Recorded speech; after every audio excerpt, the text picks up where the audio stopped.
1 сағаттық өмірің қалды десе, бір кісіден 1 сағаттық өмірің қалды десе не істер едің деп сұраған екен.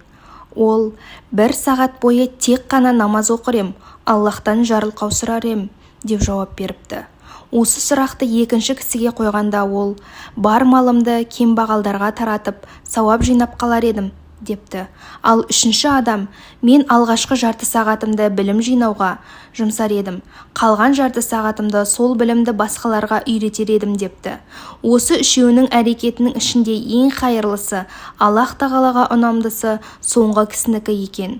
Сондықтан білім үйреніп, оны елге тарату әр мұсылманның парызы болып табылады. Бірақ мұндағы білім деп отырғанымыз пайдалы, пайдасыз ақпараттар жиынтығы емес, Аллахты тану, тақуалықты арттыру жолындағы ізденіс. Ақырет күнінде ислами көзқарастан ада, Аллахты танудан алыс жатқан ғалымға бүкіл ғұмырын сарп етіп жиған ілімі еш пана бола алмайды.